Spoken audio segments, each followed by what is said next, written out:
आज 5 फेब्रुवारी 2025 रोजी शेअर मार्केटमध्ये झालेल्या घडामोडींची आपण माहिती घेऊ.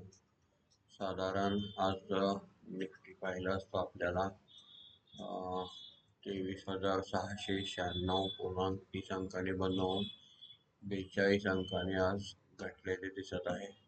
सेन्सेक्स मध्ये पाहिलं असतं आपल्याला 78,271.28 अंकाने बंद होऊन 312 अंकाने घटलेले दिसत आहे. बँक निफ्टीमध्ये पाहिलं असतं आपल्याला 50,343.5 अंकाने बंद होऊन त्याच्यात 185 अंकाची वाढ झालेली दिसत आहे. साधारण आज आपण थोडंसं मार्केट चांगलं पॉझिटिव्ह असताना काय थोडंसं मायनस का बंद झालं याचं पाहू. कारण ओव्हरऑल आपल्याला नेहमी आपण बघतो व्होलाटाईल इंडेक्स जो आहे व्होलाटिलिटीचा इंडिया विक्स तो सुद्धा आज नॉर्मल आहे, न्यूट्रल आहे, फारसा वाढलेला नाही. डॉलर इंडेक्स सुद्धा आपल्याला घटलेला दिसत आहे. मार्केटमध्ये साधारण आपण पाहिलं असता 27 जानेवारी पासून 22,814 महिन्यात सलग आपल्याला 23,800 वर आज जाऊन आलेलं दिसत आहे. त्यामुळं स्वाभाविक 1,000 पॉईंट वाढल्यानंतर या महिन्याभरात किंवा थोड्या काळात आपल्याला थोडंसं प्रॉफिट बुकिंग असं म्हणूया आपण ते दिसत आहे. प्लस आज राजधानी दिल्लीचे इलेक्शन होते त्याचं प्रेशर आहे. थोडंसं येणारं आपलं व्याजदराचं 7 तारखेला RBIची पॉलिसी आपल्याला डिक्लेअर होणार आहे इंटरेस्ट रेटची.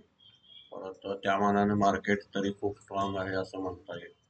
साधारण दर गुरुवारी आपण पाहतो तसं क्रूड आता सध्या घटलेलं फायदेशीर आहे, पण अमेरिकेचा डाटा आज 9 वाजता दर गुरुवारी आपल्याला इन्व्हेंटरी येणार आहे. ती आपल्याला काय ते पाहिले पाहिजे. त्याच्यावर सुद्धा आपला मार्केटवर परिणाम होतो मोठा. त्याच्यानंतर आपण पाहिलं असता आपल्याला आज क्रूड सुद्धा घटलेलं दिसत आहे. ओव्हरऑल मार्केटमध्ये सगळ्या पॉझिटिव्ह टोन आहे. मामूली प्रॉफिट बुकिंग किंवा उद्याचं एक्सपायरी जे आहे विकली एक्सपायरी 6 तारखेची त्याचं थोडंसं पोझिशन दिसत आहे. आपण पुढं व्हिडिओमध्ये आणि काय काय आपल्याला कारणं मिळतात मार्केटवर इफेक्ट करणारे पॉझिटिव्ह किंवा निगेटिव्ह फॅक्टर काय आहेत याची आपण माहिती घेऊ. साधारण आपण पाहिलं असता overall Nifty 20 gold ETF gold सुद्धा चांगलं वाढलेलं दिसत आहे आपल्याला 653 रुपयांनी वाढून 84,450 गोल्डमध्ये वाढ झालेली आहे. सतत आपण गोल्ड आणि निफ्टी ETF ला ट्रॅक करत असतो. कोणत्याही कंपनीचं आपण घेऊ शकतो, पण त्याच्यातली गुंतवणूक सेफ्टी होण्याचं कारण आपल्याला निफ्टी 20 जे असतं त्याच्यात 50 शेअरचा समूह असतो आणि सतत त्यात आपल्याला शेअर्स अपडेट होत असतात. असं नाही की त्याच्यात लुजर घेणं जरी असले तरी ओव्हरऑल आपल्याला त्याचे रिटर्न चांगले येतात आणि वैयक्तिक शेअर सारखं आपण 1, 2, 10, 5 क्वांटिटी घेऊन आपण खरेदी पण करू शकतो, ऍड करू शकतो, विकू शकतो प्रॉफिट बुकिंग करून. तसंच गोल्डमध्ये सुद्धा गोल्ड ETF घेऊन आपण अगदी 10 रुपये 8 रुपयापासून गोल्डमध्ये गुंतवणूक करू शकतो. महत्वाचं एकच आहे की गुंतवणूक करणे आणि बचत करणे, जेणेकरून इन्फ्लेशन जे आपल्या पैशाचं महत्त्व कमी करत असतं त्याच्यासाठी आपले पैसे बँकेत न ठेवता त्याला चांगले रिटर्न येतील तिथं आपल्याला पार्क केले पाहिजेत. त्यासाठी आपल्याला ते महत्त्वाचं असतं. साधारण आज आपण टॉप गेनरमध्ये पाहू.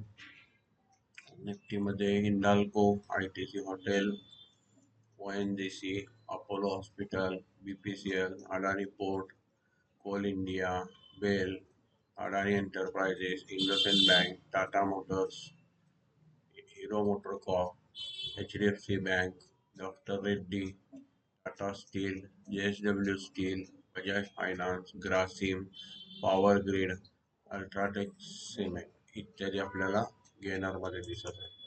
आपण लुजरमध्ये पाहिलं असता आपल्याला आज Asian Paint, Titan, Nestle India, Britannia, Tata Consumer, Hindustan Lever, State Bank of India, LNT, ITC, SL Tech, Bajaj Finserv, Shriram Finance, Kotak Bank, Sun Pharma, Cipla, Reliance, TCS, SBI Life, Mahindra and Mahindra, Eicher Motor इत्यादी आपल्याला आज लुझरमध्ये दिसत आहे. ओव्हरऑल आपण एक एक बघत जाऊ आपण रोजच्या प्रमाणे. साधारण आपण आता ग्लोबलमध्ये पाहू. ग्लोबल मार्केटमध्ये पाहिलं असता आपल्याला आज पॉझिटिव्ह ट्रेंड दिसत आहे. डाव जोन्स प्लस दिसत आहे 121 अंकाने. S&P 45 अंकाने प्लस आहे. नॅसडॅक 265 अंकाने प्लस आहे. युरोपियन मार्केटमध्ये सुद्धा पॉझिटिव्ह वातावरण आपल्याला दिसत आहे. गिफ्ट निफ्टी आपल्याला 39 अंकाने प्लस दिसत आहे. ओव्हरऑल एशियन मार्केट सुद्धा आपल्याला मिश्र दिसत आहे. साधारण आपण पाहिलं असता आज ग्लोबल मार्केटमध्ये वातावरण पॉझिटिव्ह आहे. सेक्टरल निफ्टी आपण आपल्या मार्केटमधील सेक्टरल इंडायसेस पाहू म्हणजे ओव्हरऑल आपल्याला त्याची आयडिया येईल. निफ्टी ॲटोमध्ये 17 अंकाने घट झालेली आहे. निफ्टी IT मध्ये आपल्याला 28 अंकाची वाढ झालेली दिसत आहे. निफ्टी PSU बँकमध्ये पाहिला असता 64 अंकाची वाढ दिसत आहे. निफ्टी फायनान्शियल सर्व्हिसेसमध्ये पाहिला असता 43 अंकाची वाढ दिसत आहे. निफ्टी फार्मामध्ये पाहिलं असता आपल्याला 134 अंकाची वाढ दिसत आहे. निफ्टी FMCG मध्ये पाहिलं असता आपल्याला 890 अंकाची आपल्याला घट झालेली दिसत आहे. निफ्टी मेटलमध्ये पाहिलं असता आपल्याला 125 अंकाची वाढ दिसत आहे. निफ्टी रिअल्टीमध्ये पाहिलं असता 937 अंकाने बनवून 17 अंकाची आपल्याला घट झालेली दिसत आहे. तसेच निफ्टी मीडियामध्ये पाहिलं असता आपल्याला 29 अंकाची वाढ दिसत आहे.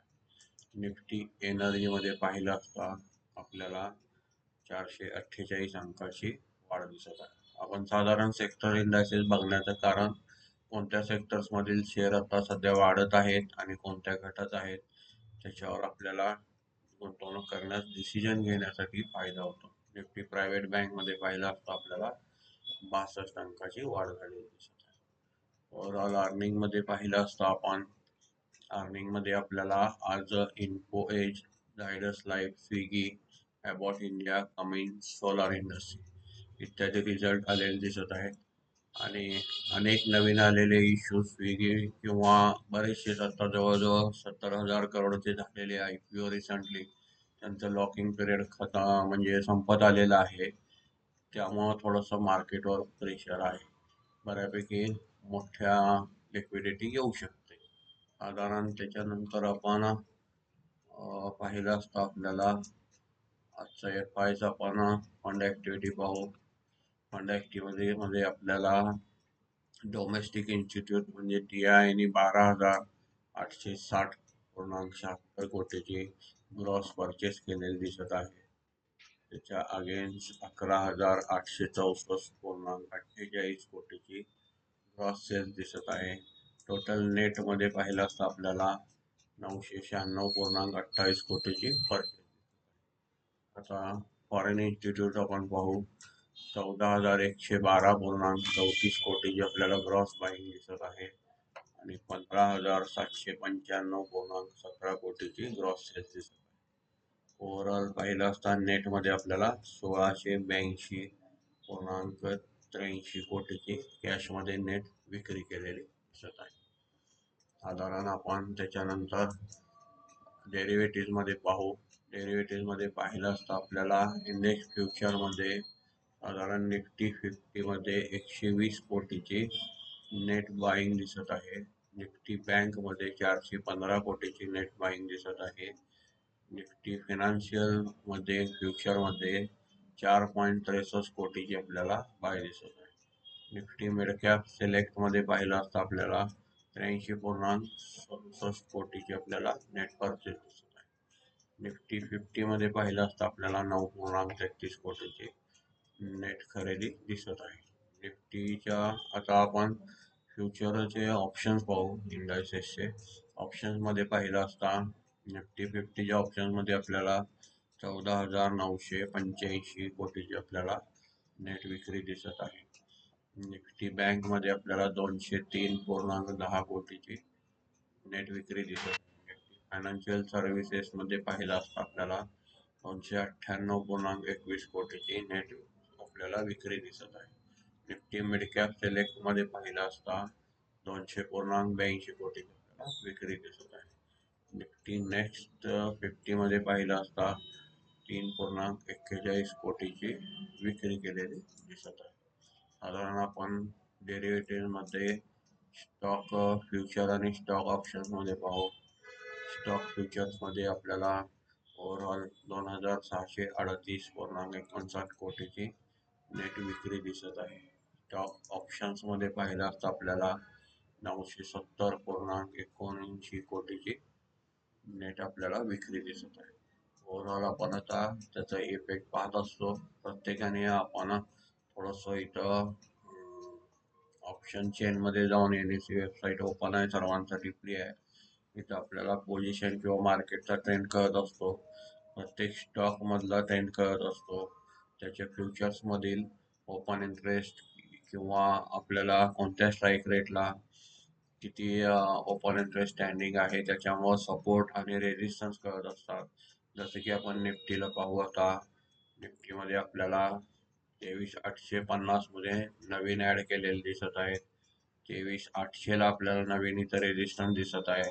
आज हा रेजिस्टन्स निफ्टीनं टच करून परत खाली आलेले आहे. मग इथलं रेजिस्टन्स स्ट्रॉंग आहे आपल्याला थोडंसं लक्षात येत आहे. नेक्स्ट रेजिस्टन्स पाहिला असता आपल्याला जिथे जास्तीत जास्त ओपन इंटरेस्ट असतं तिथं आपल्याला रेजिस्टन्स मोठे असतात. 24,000ला एक दिसत आहे. साधारण उद्या एक्सपायरी आहे, त्यामुळे आपण हे थोडंसं पाहत आहोत. आणि आपल्याला ऑप्शन सेलिंग ची फिगर पण दिसत आहे. त्याच्यात आपल्याला इथं कॉल साईड विकलेली दिसत आहे. साधारण आपण पुट्स ऑप्शन साईडला पाहिलं असता पुट मध्ये आपल्याला आज ॲट मनी आणि इन द मनी मध्ये बाईंग दिसत आहे. आणि पुट मध्ये सपोर्ट पाहायचा असेल तर आपण इथं आउटस्टँडिंग पोझिशन जास्तीत जास्त खाली किंवा इथं सपोर्ट कसे शोधता येतील, तर आउटस्टँडिंग आपल्याला इथं 23,200 साधारण इथे ओपन इंटरेस्ट वाढलेले दिसत आहे. साधारण 23,500च्या इथे एक दिसत आहे आपल्याला. आपण हे थोडस सपोर्ट मानून काम करू शकतो. साधारण 23,600 पाशी पण सपोर्ट दिसत आहे. साधारण उद्या एक्सपायरी असल्यामुळं हे फार 6 तारखेच्या एक्सपायरीसाठी महत्वाचं आहे. इथं आपण स्टॉक सुद्धा करून त्याच्यामध्ये जे फ्युचर्स घटलेले आहेत, जे फ्युचर्स वाढलेले आहेत, त्याचे आपण ओपन इंटरेस्ट वगैरे पाहू शकतो. पेंडोच्या स्टॉकचा आपल्याला ट्रेंड करण्यासाठी याचा आपण व्हिडिओ पण बनवलेला आहे, या चॅनलवर अवेलेबल आहे. ATM, ITM आणि OTM कॉल, आणि ते कसं बघायचं हे थोडक्यात आणि एकदा मी आता सांगितलेलं आहे. साधारण आपण आज कमोडिटीमध्ये किंवा डाटामध्ये वगैरे बघितलं. आज आपल्याला क्रूड रेट वगैरे घटलेले दिसत होते. ओव्हरऑल मार्केटला पॉझिटिव्ह ट्रेंड आहे. आणि आपल्याला आता उद्या एक्सपायरीला काय होईल ते थोडंसं पुढं बघता येईल. 2-3 निगेटिव्ह गोष्टी होत्या, त्याच्या आपण आत्ताच थोडीशी चर्चा करून पाहिली. ओव्हरऑल मार्केटमध्ये आपण जितका अभ्यास कराल किंवा बॅक टेस्टिंग कराल तितका आपल्याला त्याचा उपयोग होतो. धन्यवाद.